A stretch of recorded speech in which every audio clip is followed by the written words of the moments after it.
¿Y cuántos queremos tener la bendición de Dios sobre nosotros? A ver, levanten su mano. ¿Cuántos de los que están aquí dicen, yo quiero tener la bendición de Dios?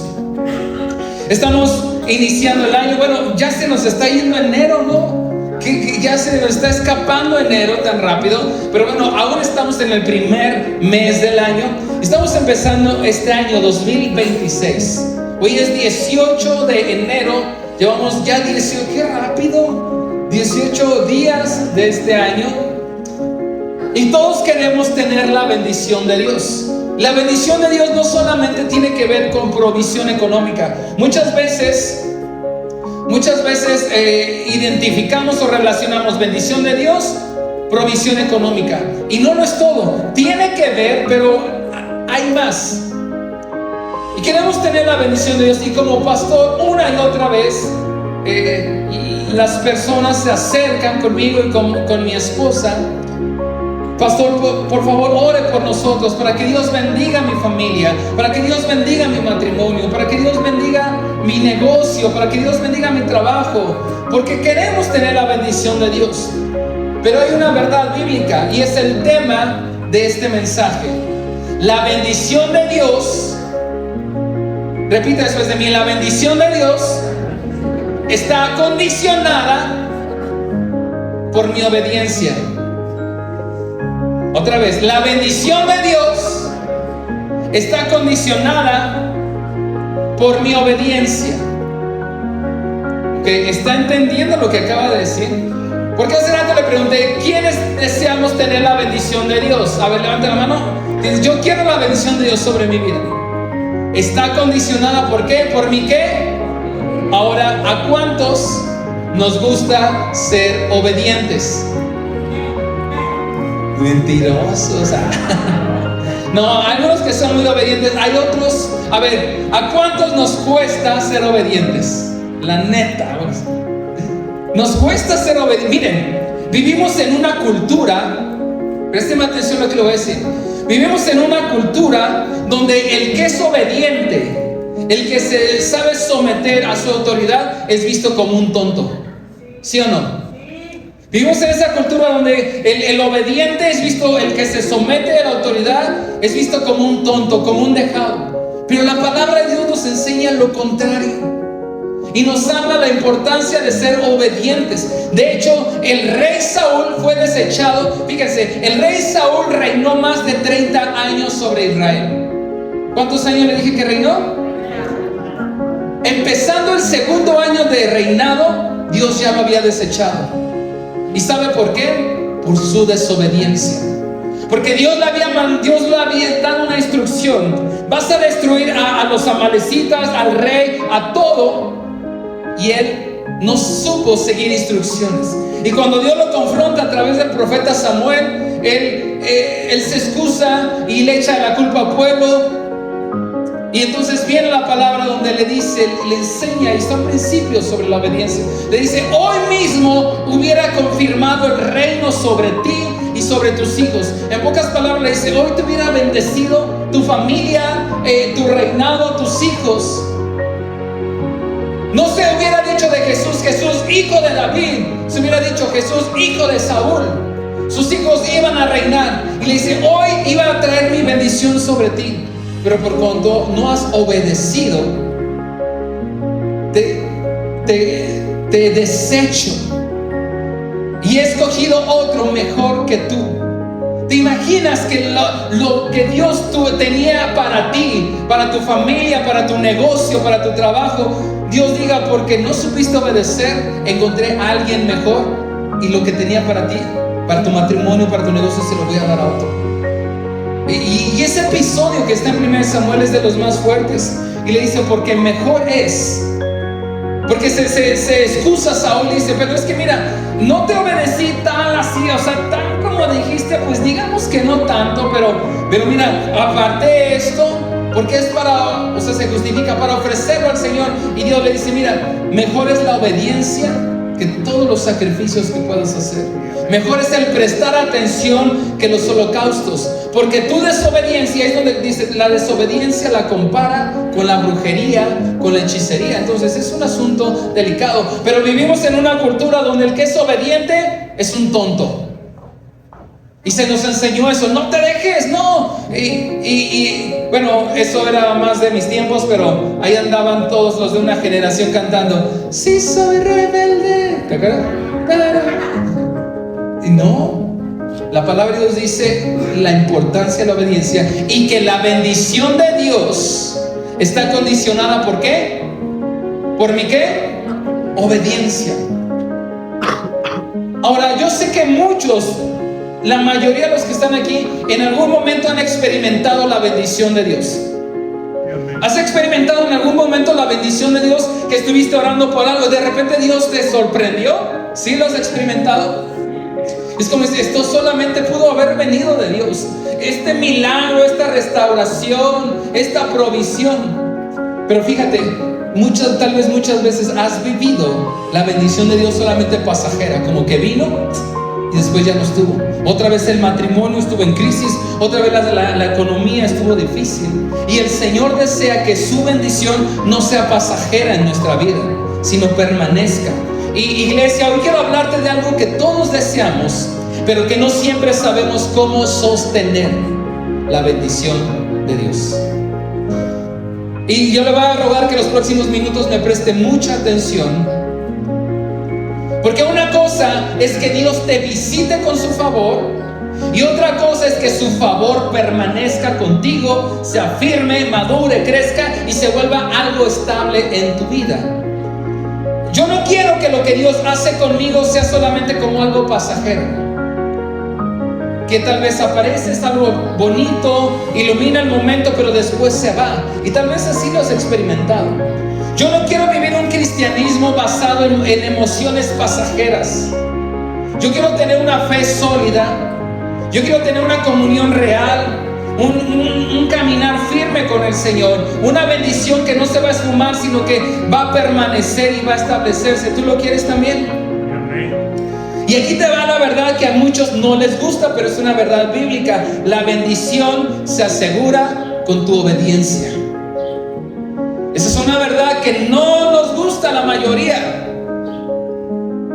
pero la bendición se asegura con mi obediencia.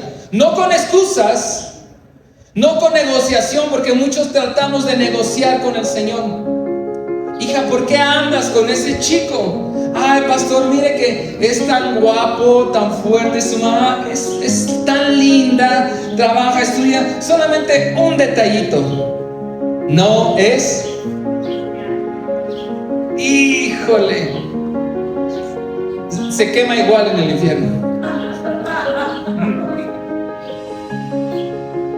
Y tratamos de negociar con el Señor. Bueno, pero tal vez su bondad, y negociamos con el Señor.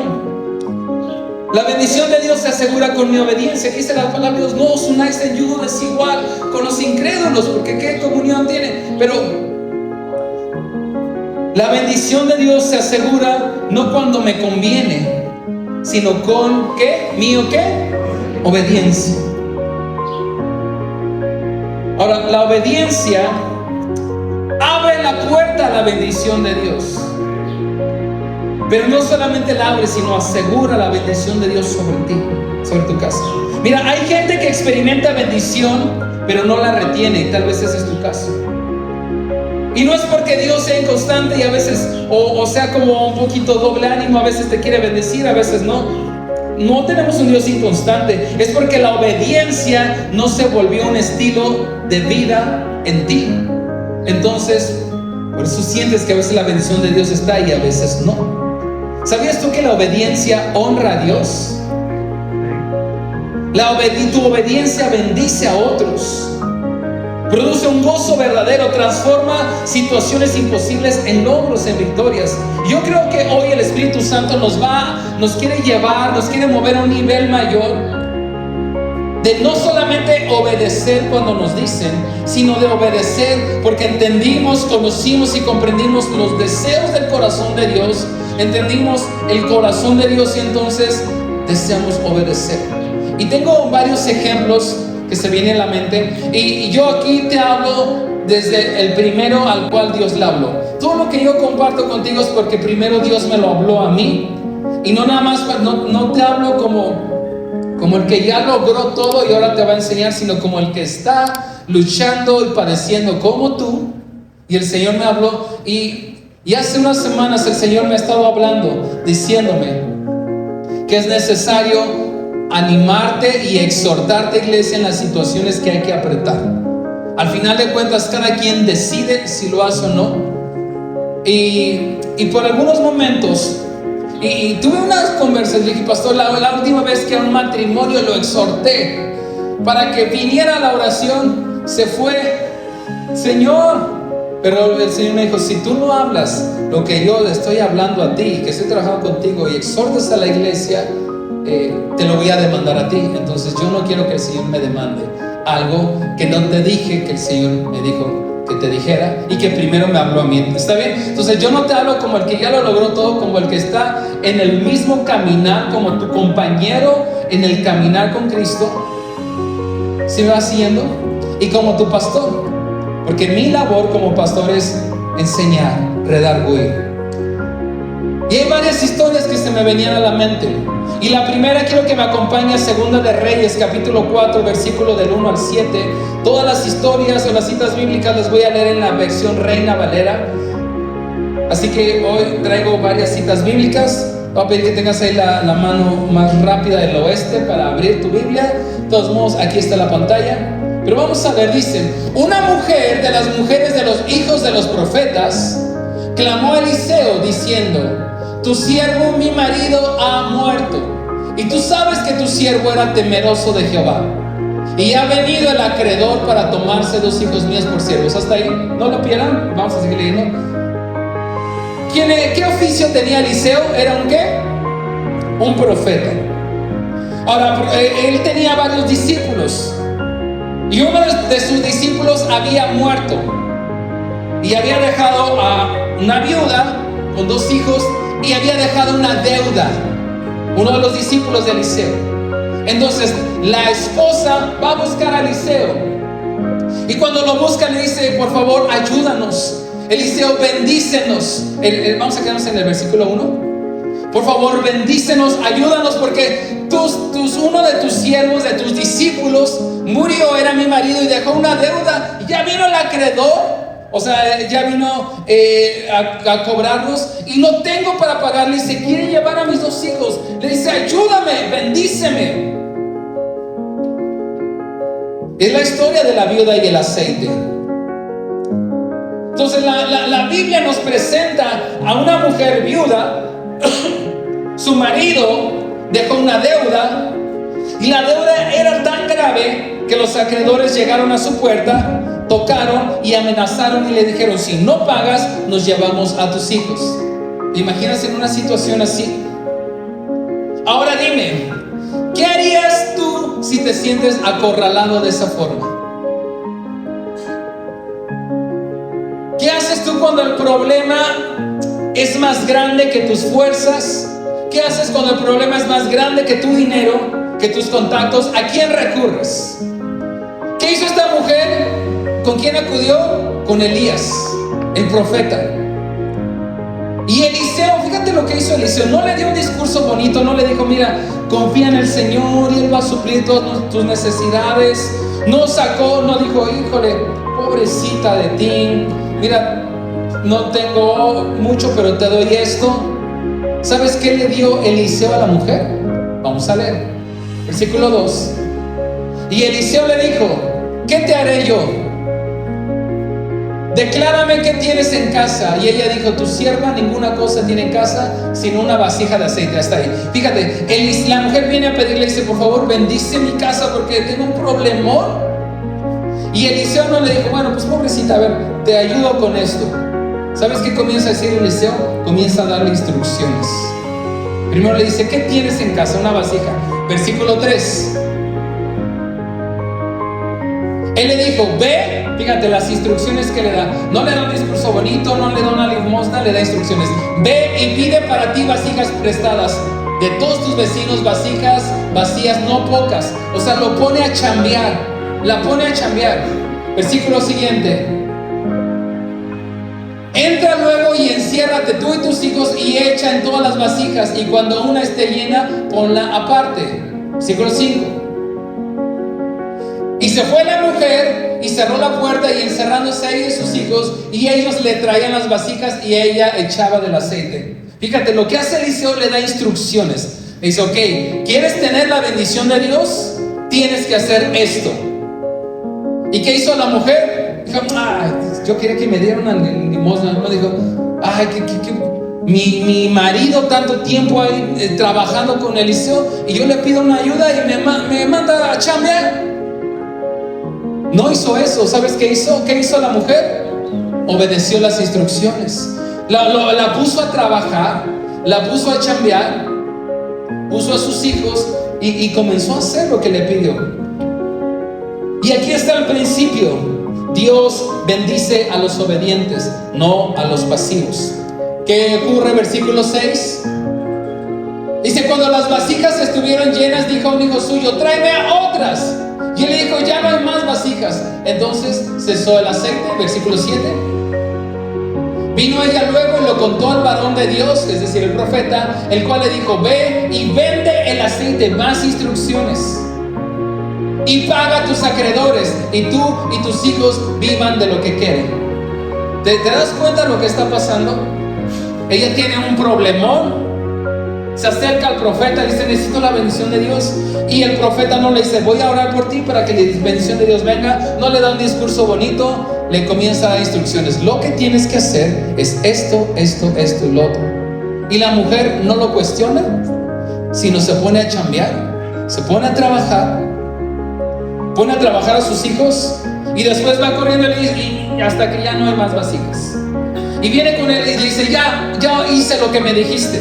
Ahora le da más instrucciones. Ahora ve, vende ese aceite, y con lo que vendiste te va a alcanzar para pagar y para que tú puedas vivir. Y la bendición de Dios llegó. ¿Me vas siguiendo?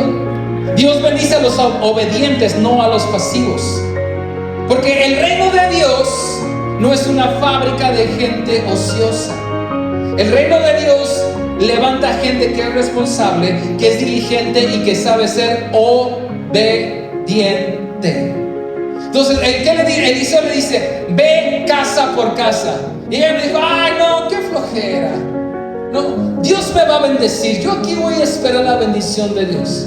No, le dice, vas a ir casa por casa. Vas a pedir prestadas jarras. Vas después a entrar y a cerrar la puerta, y vas a vertir el aceite. Eso no fue un consejo. Eso fue un plan que le dijo el profeta. Mira, a veces muchas veces nos acercamos con el Señor queriendo que Él nos dé una solución mágica. ¿Y qué tengo que hacer para que mi matrimonio se restaure, para que mi economía? Y nos encantaría que nos dijera, mira, vas a leer 3 veces el Padre Nuestro, vas a dar 2 saltos, después vas a correr 7 veces alrededor de tu casa, y tarán, una fórmula mágica. Pero no, Dios te da muchas veces instrucciones que requieren fe. Porque la fe verdadera se mueve, obedece y actúa. Y la forma en la que obedeció la mujer fue una obediencia al pie de la letra. Porque la obediencia al pie de la letra va a liberar lo sobrenatural. La escritura dice algo tremendo, lo que acabamos de leer. La mujer lo dice en otra versión, que la mujer hizo todo al pie de la letra. No dijo, eso de andar tocando casa por casa, Eli, que era Eliseo. Eso de andar tocando casa no me gusta, mira, a mí me da pena. No dijo, ok, bueno, mañana lo hacemos. No dijo, ay, qué vergüenza pedir a los vecinos, ¿qué van a decir de mí? Tampoco dijo, ¿y si me critican? Simplemente dice las escrituras que la mujer hizo todo al pie de la letra. Solamente obedeció. ¿Habrá alguien aquí que Dios ya le habló claro y que sigues aplazando lo que Dios te está diciendo que hagas? Ouch, ¿no? ¿Habrá alguien aquí que Dios ya te habló claro, pero sigues aplazando lo que Dios ya te dijo que hagas? Puedes decir ouch o algo así. Digo, ¿para qué? No sé. El enemigo se detuvo, Fíjate, en la historia que acabamos de leer, el milagro se detuvo cuando se detuvo la obediencia. Regresamos, creo que es el versículo 5. ¿Me ayudas, Camilita, del mismo? Versículo 5. El milagro se detuvo cuando se detuvo la obediencia, cuando dijo la mujer, ya no hay más. Y ahí se detuvo el milagro.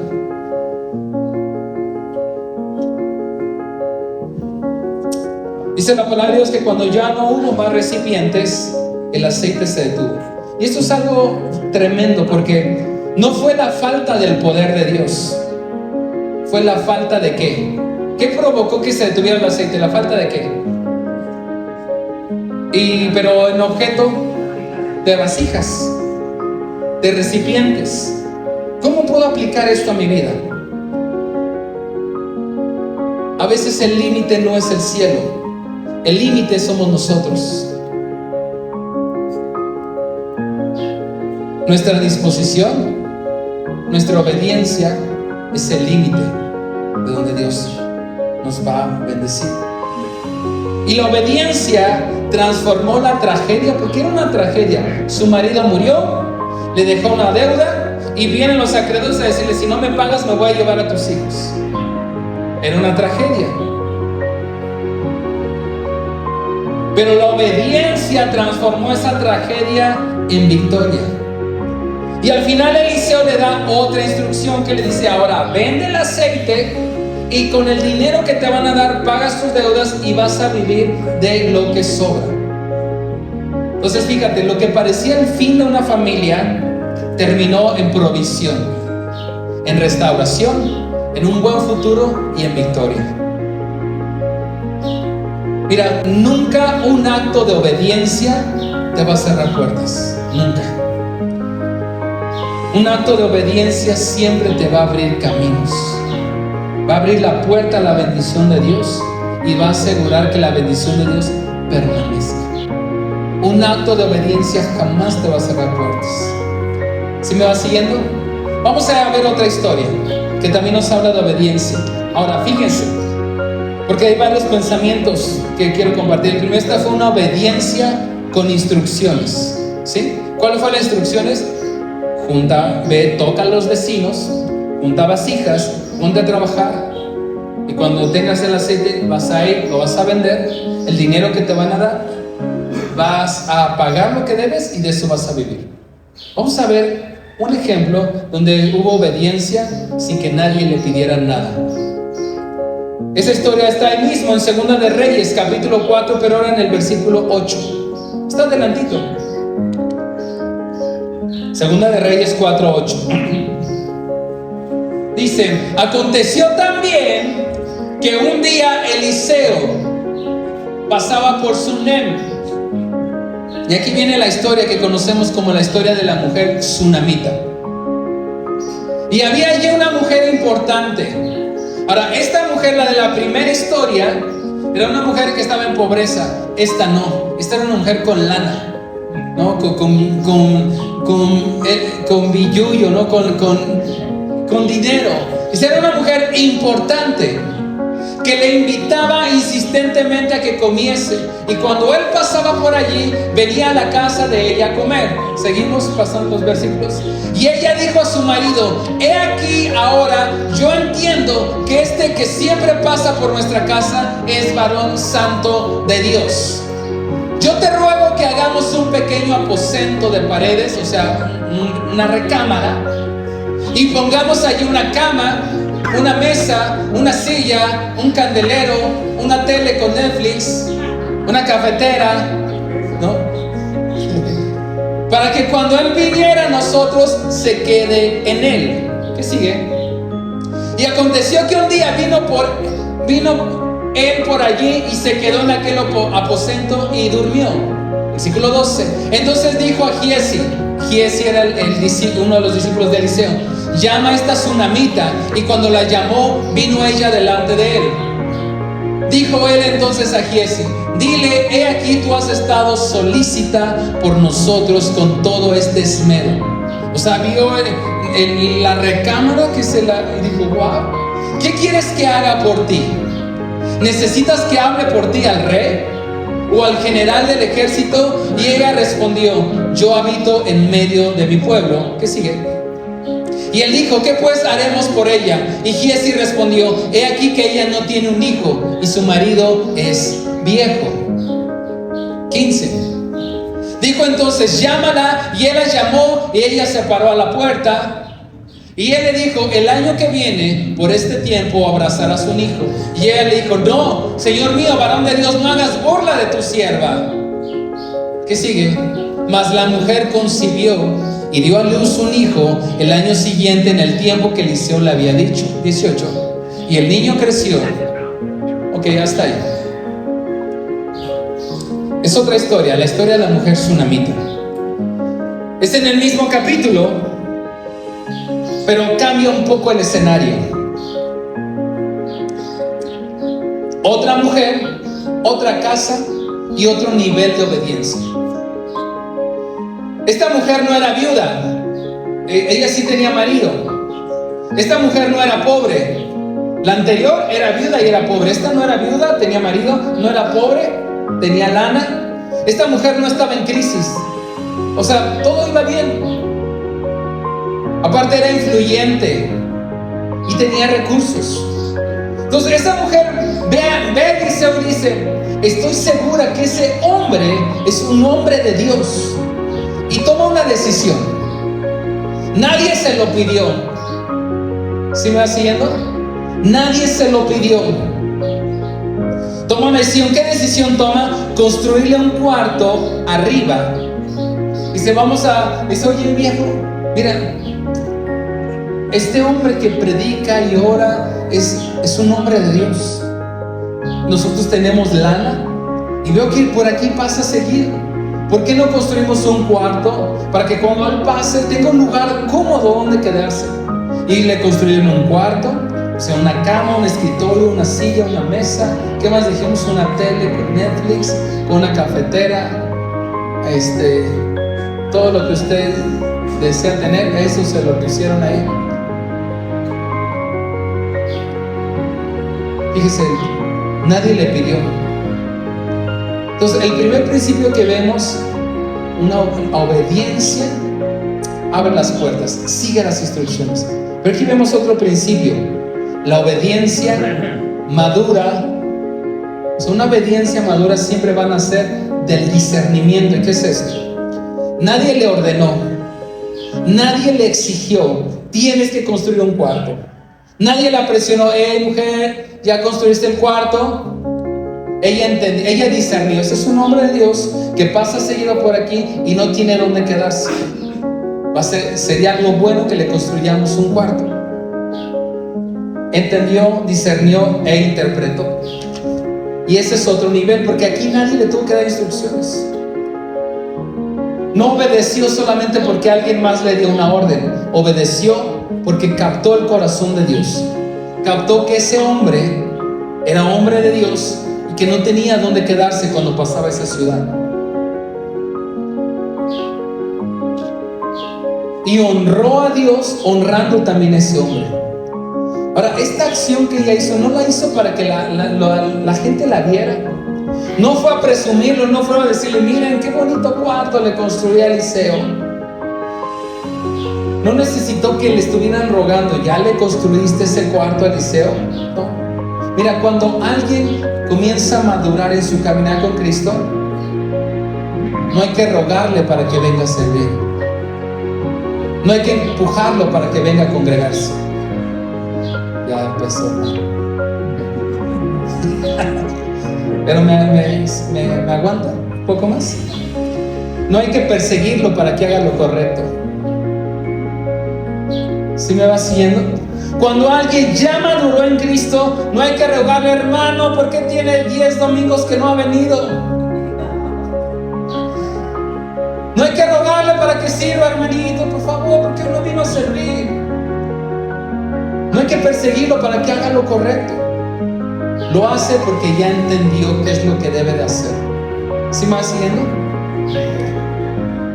Y Dios siempre recompensa ese nivel de obediencia. Eliseo manda a llamar a la mujer y le dice: ido mucho más allá de lo que debiste hacer.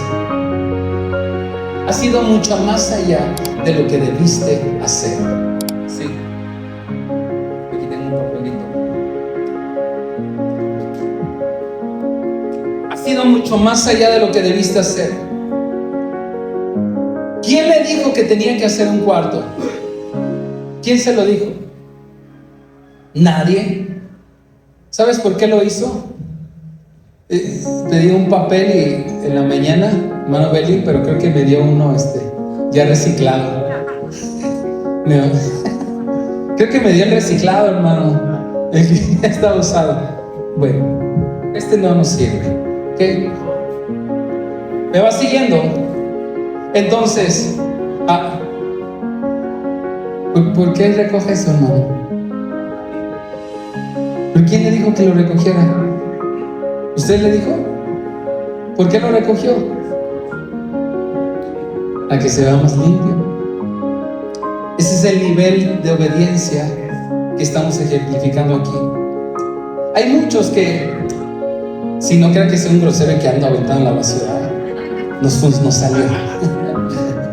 Pero bueno, a lo que voy es hay muchas veces, y es para ejemplificar, pero híjole, ay pastor, miren, se está cayendo eso, miren, van como 2 meses que vengo y veo, me lo han dicho más de 2 personas, y veo que se está cayendo esa madera. Alguien debería de quitarla de ahí porque si no va a lastimar a alguien. Y está lleno de tantas sugerencias que me hacen. ¿Y por qué no lo hace usted?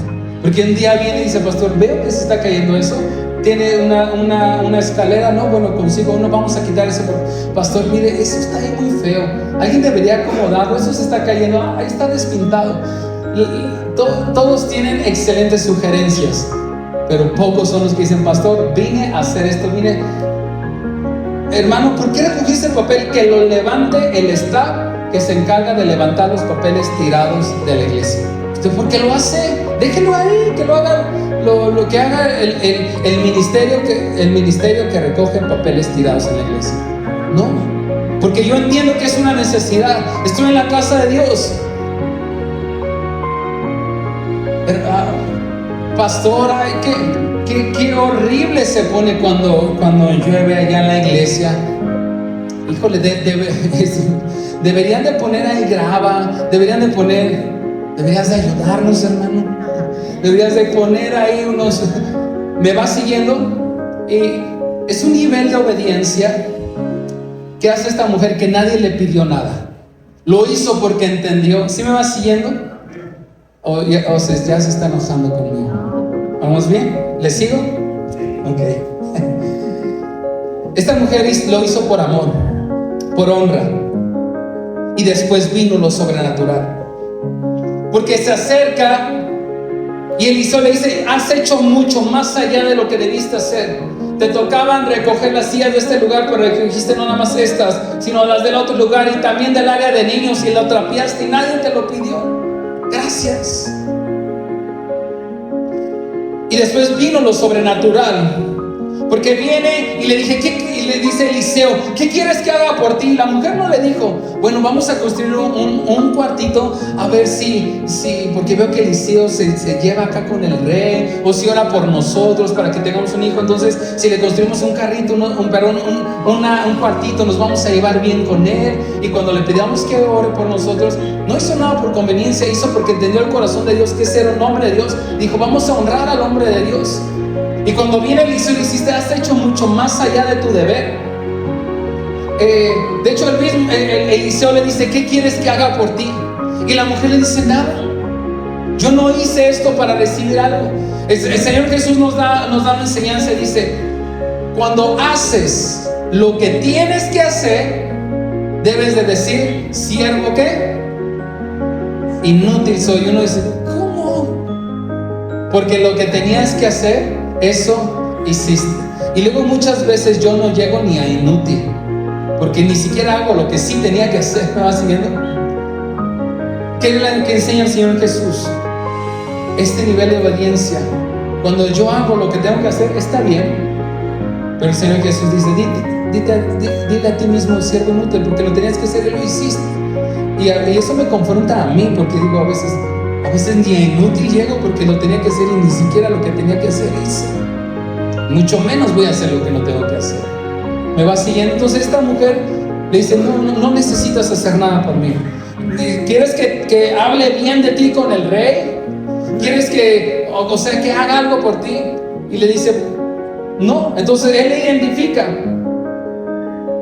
y le dice, bueno, sé que no tienes hijos, y toda mujer desea tener hijos, entonces el año que viene vas a tener un hijo. Y se abre la bendición de Dios. Y él le dice, no juegues conmigo, Eliseo. O sea, ya se nos pasó la primavera, el enamoramiento, mi esposo es viejo. ¿Sabes qué muestra eso? Ella ya se había resignado. Ya había soltado el sueño que tal vez algún día había tenido de tener un hijo, una familia. Tal vez ella ya había dejado ese sueño. Dijo, esto no es para mí.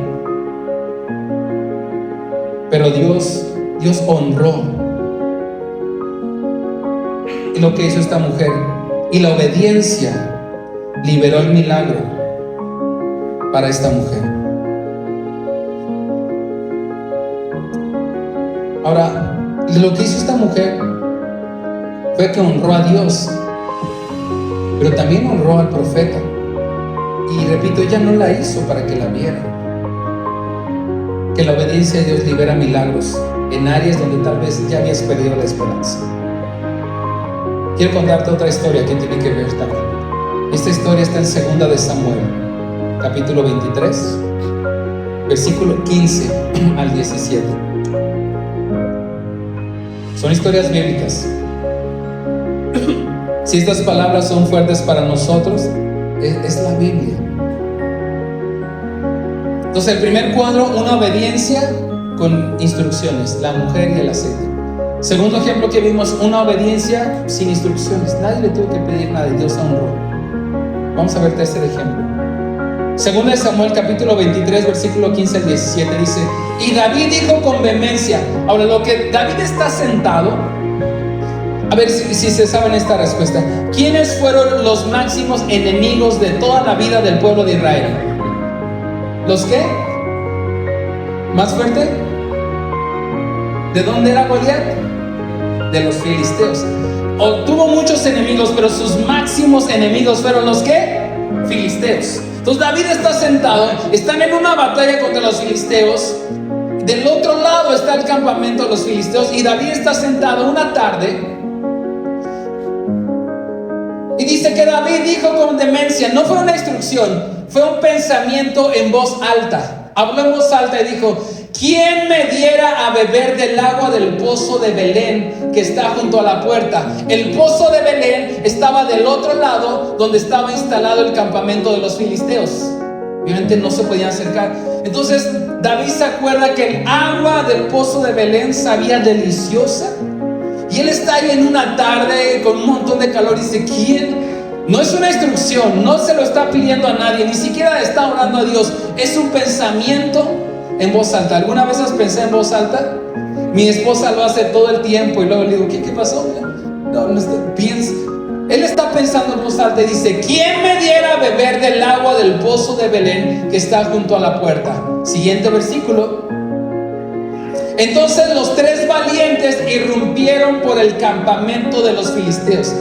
David había estado muchos años en una cueva que se llamó la cueva de Adulam, y ahí se acercaron muchas personas que eran, dice la Biblia, que eran los endeudados, los afligidos y los menesterosos. Pero con la ayuda de Dios, Dios lo ayudó para hacer de esos afligidos, menesterosos, los que nadie quiere tener en un equipo, los levantó y se convirtieron en los valientes de David. Y tres de esos valientes escucharon el deseo de su rey. ¿Quién me diera a beber del agua del pozo de Belén? No le dio una instrucción, no se lo pidió a nadie, simplemente lo pensó en voz alta. Y estos dijeron, hey, el rey se le antoja agua del pozo de Belén, y no era como que iba a ir a la esquina, estaba instalado adentro en medio del campamento de los filisteos, donde no se podían acercar. Entonces dice, los 3 valientes irrumpieron por el campamento de los filisteos. Cuando dice irrumpieron, no es que dijeron, bueno, sí, buenas tardes, con permiso, mire, señores filisteos, venimos amor y paz, abrazos, no balazos, déjenos pasar por el agua. No. Cuando dice irrumpieron, es que se fueron armados, tuvieron que matar a 2 que 3 filisteos y sacaron el agua del pozo ahí escondidas, todos temerosos porque solo iban 3. Dice que estaba junto a la puerta y tomaron y la trajeron a David. Imagínense, fue casi todo un día ahí, mataron a 2 que 3 filisteos, toda una aventura. Llegan corriendo con David y dice, aquí está, David, aquí está lo que estabas deseando en tu corazón, agua del pozo de Belén. Dice, mas él no la quiso beber, sino que la derramó para Jehová. O sea, la tomé y hizo esto. Imagínate los 3 valientes. ¡No! ¿Cómo? Casi nos cuesta la vida. Versículo siguiente, 17. Lejos sea, y fíjate lo que hace David, hace algo hermoso. Lejos sea de mí, oh Jehová, que yo haga esto. ¿He de beber yo la sangre de los varones que fueron con peligro de su vida? Y no quiso beberla. Los 3 valientes hicieron eso.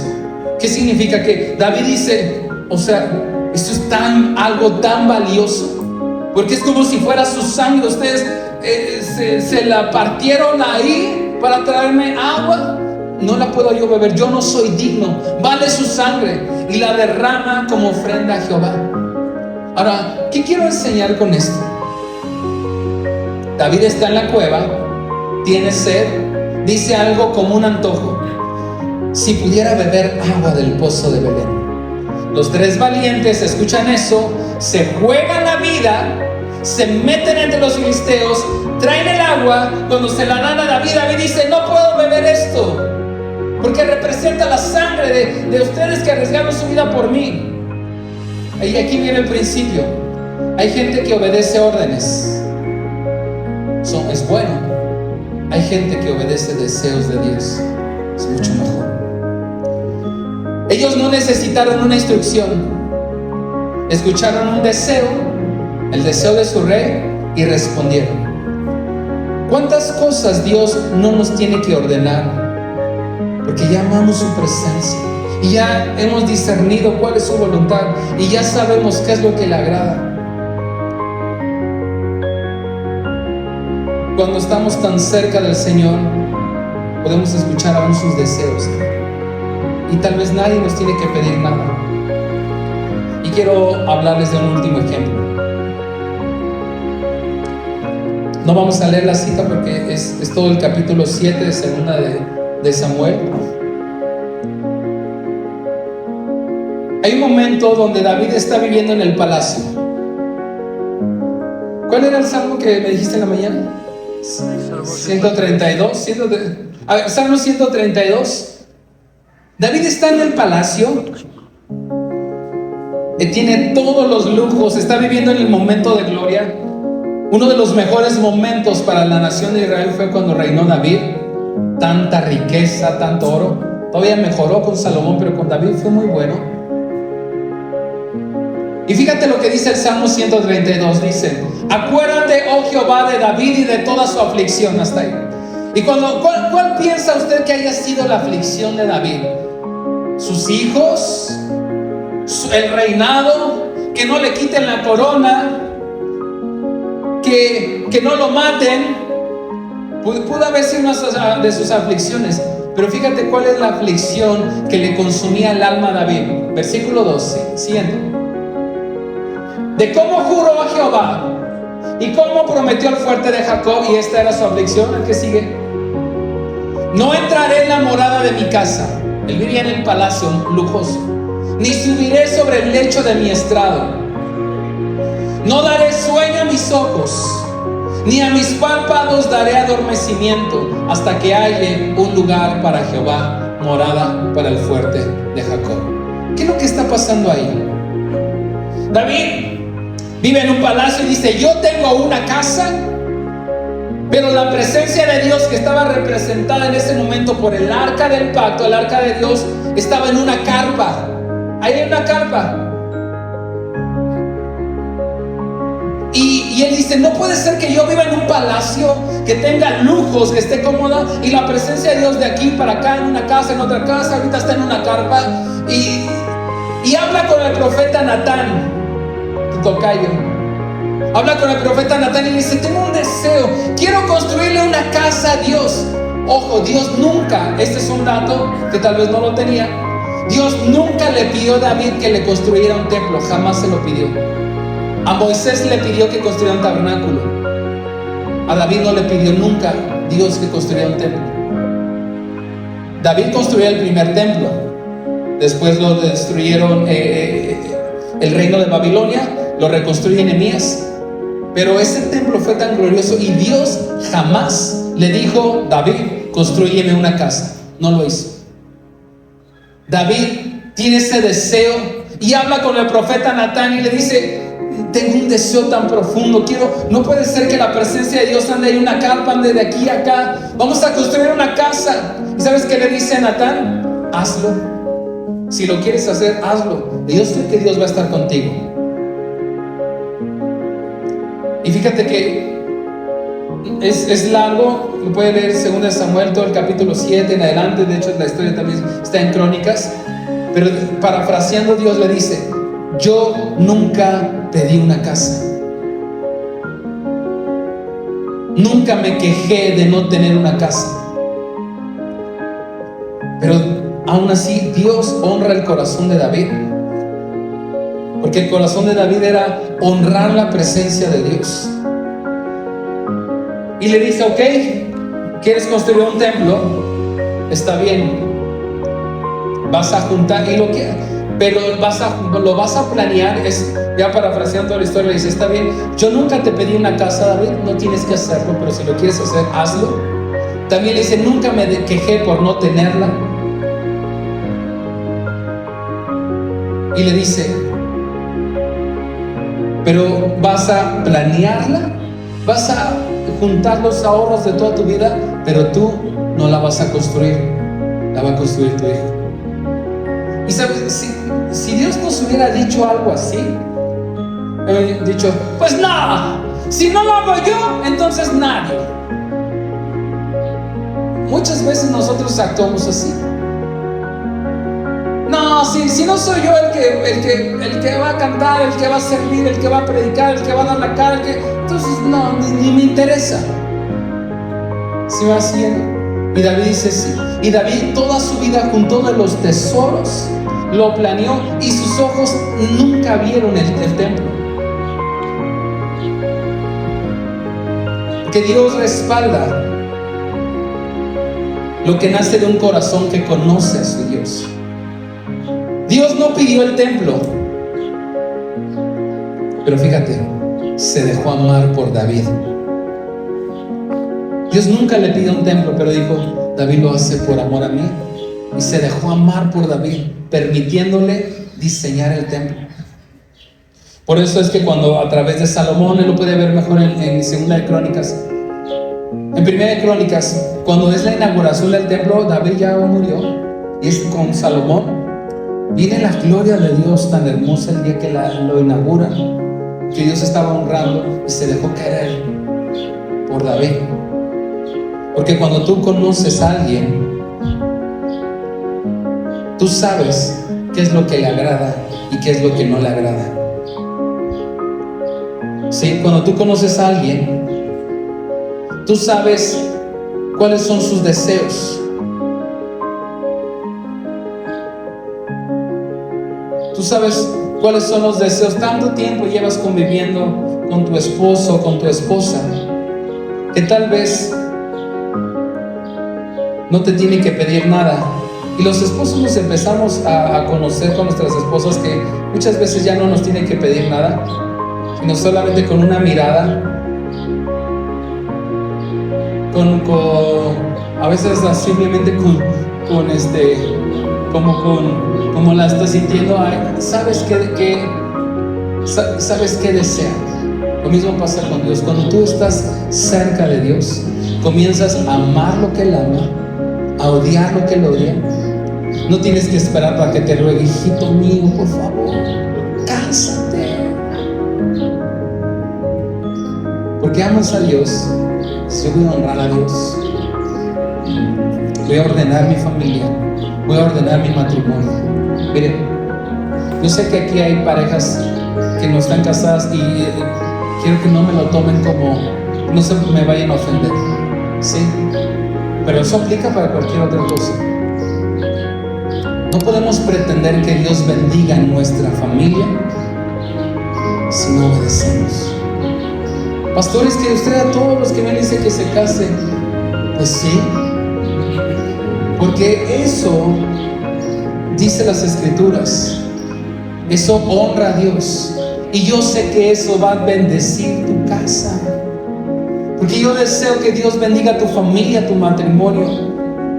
Y si ordenas eso en tu matrimonio, la bendición de Dios no va a estar ahí solamente esporádica, va a permanecer. Mi esposa y yo hemos aprendido también en algunas consejerías, ay, pastores, ¿será que Dios desea que continúe la relación con este chico, con esta chica? Es que es tan guapo, es tan bueno, su mamá es tan linda, pero no es ¿qué? Hija, no nos hagas perder el tiempo. Tú sabes, el problema es que muchas veces solamente venimos a que validen lo que yo ya decidí en mi corazón.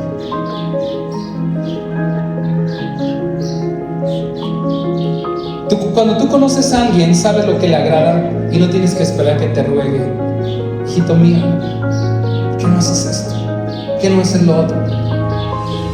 En una relación sana, el amor aprende a anticipar. No se vive de, digamos que es el cumpleaños, ¿me recuerdas su nombre? Alfredo y Amalia. Es el cumpleaños de Amalia, ¿no? Y usted la está aprendiendo a conocer.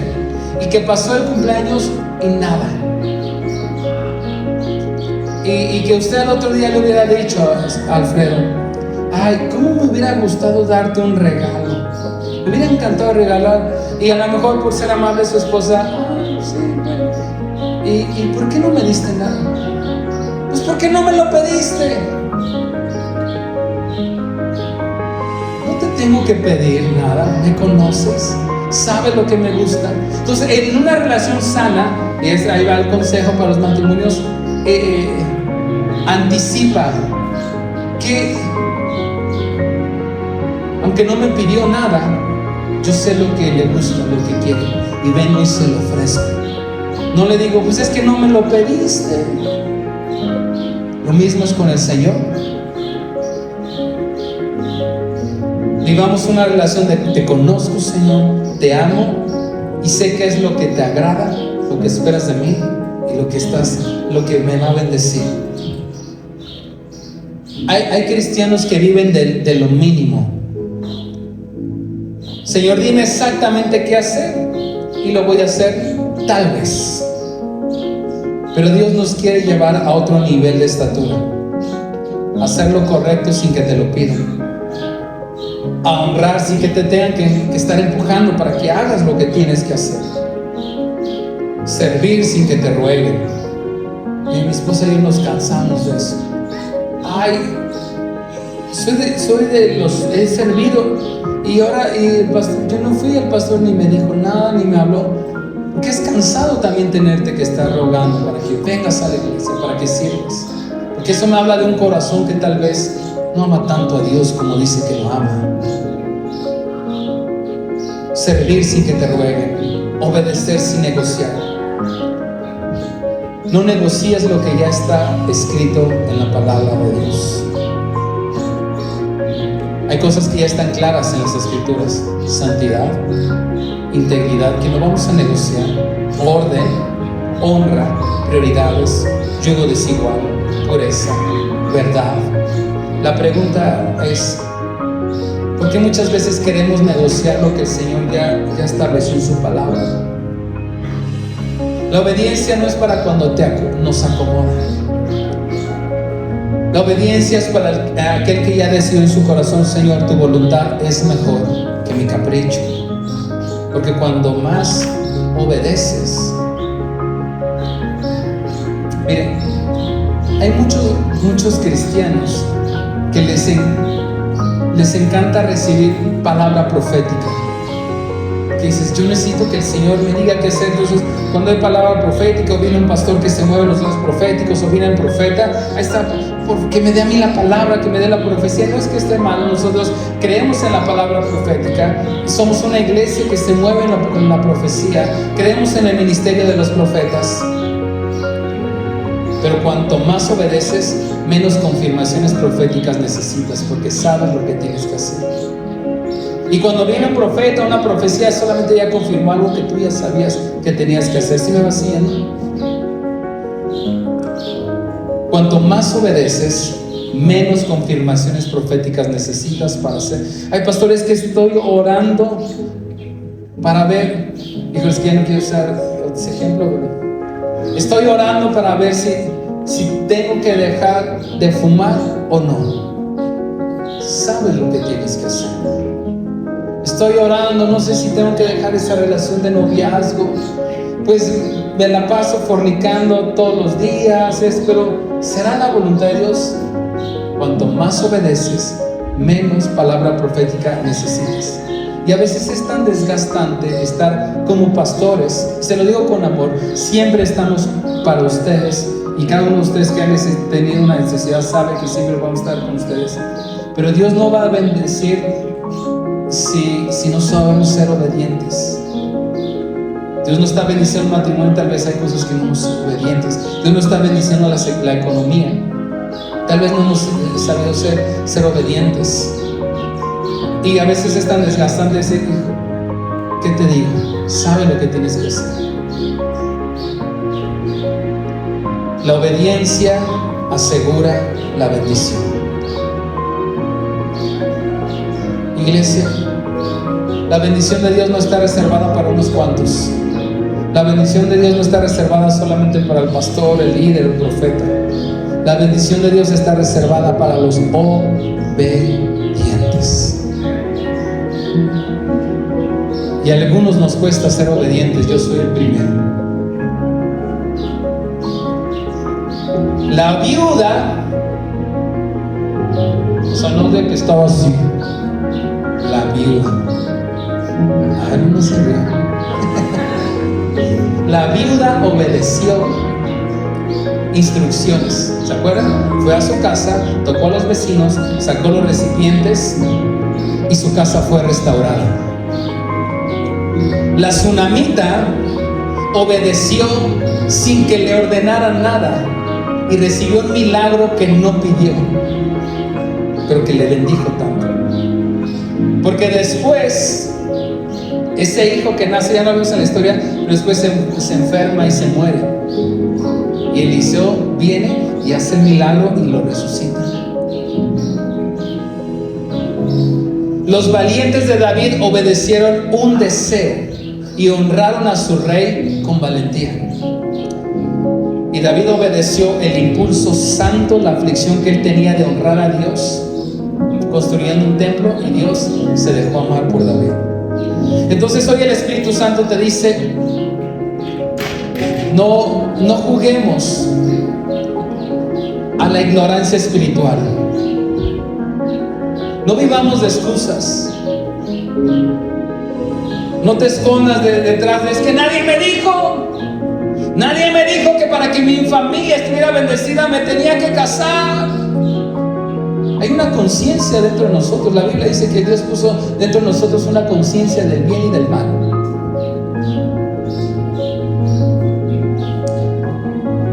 Escucha la voz del Espíritu y camina en obediencia. ¿Cuántos dicen amén?